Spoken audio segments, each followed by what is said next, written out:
John here, back again with another review, and this is for Wildmanbeyond. Great guy up here.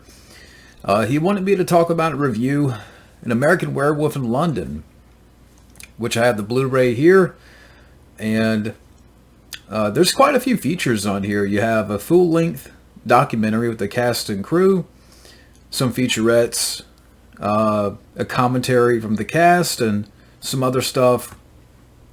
And the plot to the film, so getting to the film itself, you have these two college students. You have the character of David in the film, who is played by David Naughton, and the character of Jack, who is played by Griffin Dunne. And they're backpacking through Britain, and long story short, this large wolf attacks our characters. The character of Jack is killed by the creature, and David, he survives with the bite, and he's healing up in the hospital, but soon he's plagued by nightmares from his mutilated friend Jack, and his friend Jack is warning him that he's becoming a werewolf and that he has to kill himself to save himself.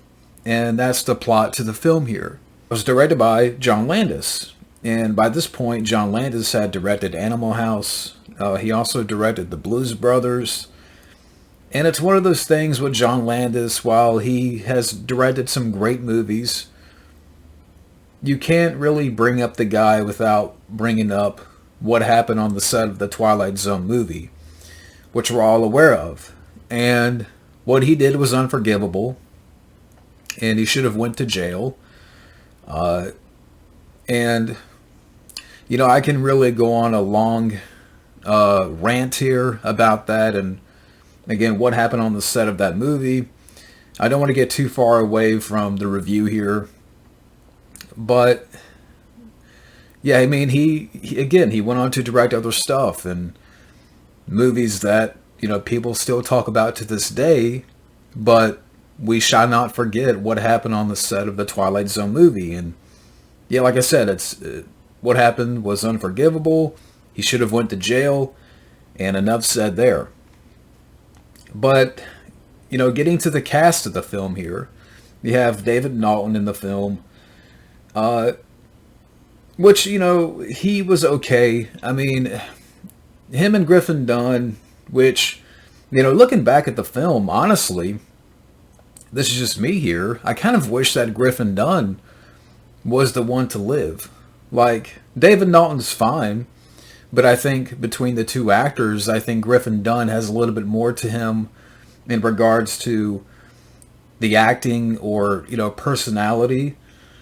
I think these two actors here, they do fine for what they have in the film. I wouldn't say they are remarkable actors. I kind of wish that, and I kind of wonder what was the idea here in regards to casting these two. It's not that they do a bad job, but you kind of wonder, why didn't they get more recognizable faces, or, other actors that, around this time could have done these roles. And again, I'm not taking away from these actors here. Again, they're fine for what they have to do, but they're not, I wouldn't say, actors that really stand out or, remarkable actors. But they're fine. You have the nurse in here who is played by Jenny Gutter. You have a doctor in here who is played by John Woodvine. And you have a cameo from Frank Oz early on in the film. I'm like, hey, there's Frank Oz, the voice of Yoda.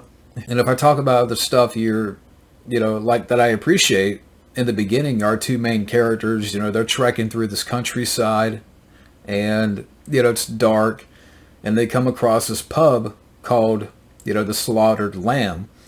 And the people inside this pub, are acting very weird, which you come to find out that they know about this creature that's out there. And when the two main characters go back on their walk, they're attacked. And, the werewolf The special effects, it's all practical, provided by Rick Baker. And, the scene where, our characters are attacked, that I thought was well shot. The character of Jack, he's pretty much torn apart, which, later on in the film, he would reappear. And each time that you would see the character of Jack, he's more mutilated. And then, like, towards the end of the film, he's pretty much a corpse, which I liked, that aspect. But, the special effects here by Rick Baker, wonderful practical effects. And there's some other stuff here, like, the score by Elmer Bernstein, I liked. Just looking at my notes here. And again, there's that part of me that I kind of wish that the character of Jack was the one to live, because I think Griffin Dunne, I think he's a little bit better of an actor. But that's just a small thing.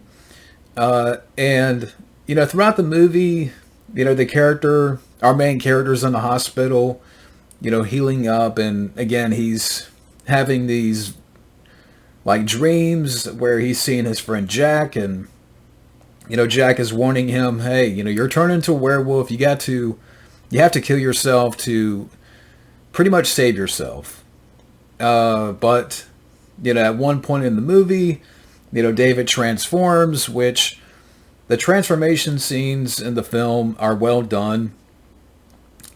Really, they are highlights of the film. Some of the best parts of the film are the transformation scenes. And, you do have a couple of kills here in the film. There's this one bit in the subway station where, the wolf kills a guy. I mean, there's not tons of people that are attacked or, killed in the film. And then later on, when you get to the theater, there's this really cool, one cool scene where the main character is in an adult theater, and, Jack reappears. And by this point, his friend is like a corpse. He's a rotted corpse. And I thought the special effects, looked really good. Where it's pretty much like a skeleton. And he keeps warning his best friend, hey, you need to, kill yourself. And you have all these other victims that show up at the theater. And it's all in his mind. But, the people that he has attacked, they show up.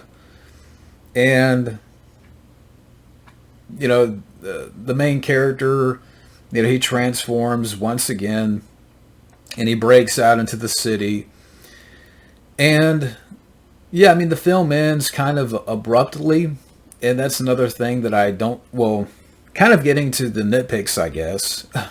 But that was kind of, out of nowhere. I don't understand what the ending was about. I mean, it just kind of like, cut off suddenly. But, for me, when it comes to An American Werewolf in London, while the cast is fine, the direction is decent and all that, I mean, the score is fine, but for me, I think there's a little bit of conflict here in tone. Like, on one hand, it's trying to be like a serious werewolf movie, but there's also this kind of underneath, tone of, it's kind of like it tries to add a little bit of comedy or, humor in there. And it's not to the point of like a parody or, a spoof here. But it's kind of at times like winking at you a little bit. Or, again, that's why I think when it comes to werewolf movies, there's other ones that I prefer way more. Whether that be Stephen King's Silver Bullet, Dog Soldiers, even Bad Moon is a good one. Those movies, like Silver Bullet, Dog Soldiers, Bad Moon, I prefer more because those are more straightforward. Where here, it tries to blend different tones. It even says on the back here, blending the macabre with a wicked sense of humor. And that's where, for me, like, I'm just not a fan of that. Like, I don't know if it goes back to the director John Landis, because it's not like John Landis directed a lot of movies like this.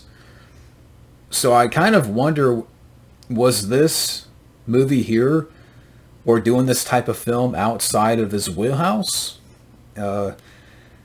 Maybe, you could have had a different director, come in there and, whether it be add a little bit more to the kills, or, bring a little bit more element of horror or terror to really, amplify on those elements. But overall, David Naughton and Griffin Dunn are fine. Decent direction by John Landis. I mean, again, I don't hate the movie, but I just think there's a real conflict in tone here. Excellent special effects provided by Rick Baker, and the transformation scenes are highlights. But again, the film is a bit conflicting for me. Honestly, in my opinion, it needed more elements of horror or terror. But that's it for my review of An American Werewolf in London. Thank you, Wildman Beyond, for the request. Thank you for watching, and have a good day.